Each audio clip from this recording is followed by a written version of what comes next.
ಎಲ್ಲರಿಗೂ ನಮಸ್ಕಾರ.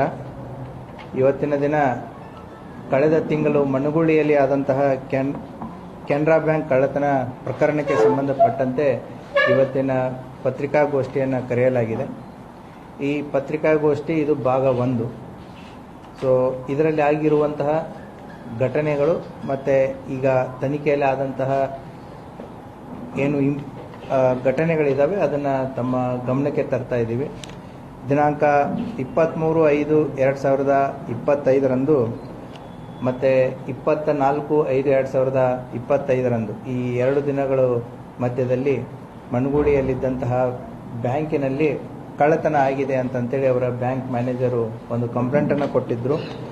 Bank safe locker ರೂಮನ್ನು ಒಳಗಡೆ ನುಗ್ಗಿ ಬ್ಯಾಂಕ್ನಲ್ಲಿದ್ದಂತಹ ಸುಮಾರು 53,26,00,000 ಮೌಲ್ಯದ 58 kg ಬಂಗಾರ ಮತ್ತು 5 ಲಕ್ಷ ರೂಪಾಯಿ ದುಡ್ಡು ಕಳ್ಳತನ ಆಗಿದೆ. ಸೊ ಯಾರು ಮಾಡಿದರೆ ಗೊತ್ತಿಲ್ಲ ಅಂತಂತ ಹೇಳಿ ಅವ್ರ ಬ್ಯಾಂಕ್ ಮ್ಯಾನೇಜರ್ ಒಂದು ಕಂಪ್ಲೇಂಟನ್ನು ಕೊಟ್ಟಿರ್ತಾರೆ. ಆ ಹಿನ್ನೆಲೆಯಲ್ಲಿ ಮಣ್ಣುಗುಳಿ ಪೊಲೀಸ್ ಠಾಣೆಯಲ್ಲಿ ಅಪರಾಧ ಕ್ರಮಾಂಕ ಸಂಖ್ಯೆ 69/25 ಮತ್ತು BNS ಅಡಿಯಲ್ಲಿ ಸೆಕ್ಷನ್ಸ್ಗಳ ಅಡಿಯಲ್ಲಿ ಪ್ರಕರಣವನ್ನು ದಾಖಲು ಮಾಡಿಕೊಂಡು ಪೊಲೀಸ್ ಇಲಾಖೆ ಈ ಪ್ರಕರಣವನ್ನು ಕೈಗೊಂಡಿರುತ್ತದೆ.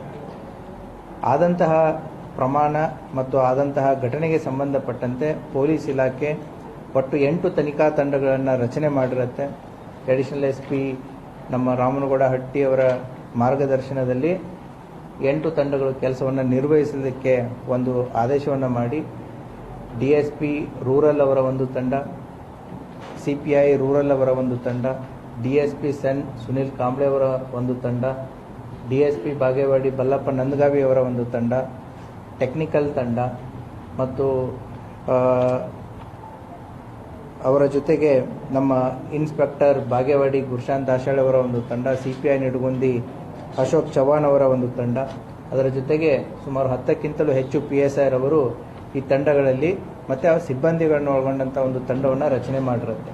ಯಾಕಂತಂದರೆ ಆದಂತಹ ಘಟನೆ ಸ್ವರೂಪ ಮತ್ತು ಗಂಭೀರತೆಯನ್ನು ತಿಳ್ಕೊಂಡು ಈ ತಂಡಗಳನ್ನು ರಚನೆ ಮಾಡಿ ಪೊಲೀಸ್ ಇಲಾಖೆ ಕಾರ್ಯಪ್ರವೃತ್ತರಾಗಿರುತ್ತೆ.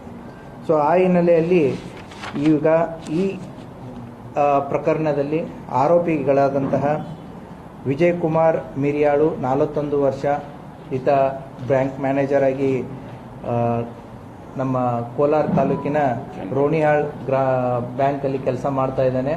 ಸೊ ಈತ ಮುಂಚೆ ಇಲ್ಲಿ ಮಣ್ಣುಗುಳಿಯಲ್ಲಿ ಬ್ಯಾಂಕ್ ಮ್ಯಾನೇಜರ್ ಆಗಿ ಕೆಲಸ ಮಾಡಿದಂತಹ ವ್ಯಕ್ತಿ ಆಗಿರ್ತಾನೆ.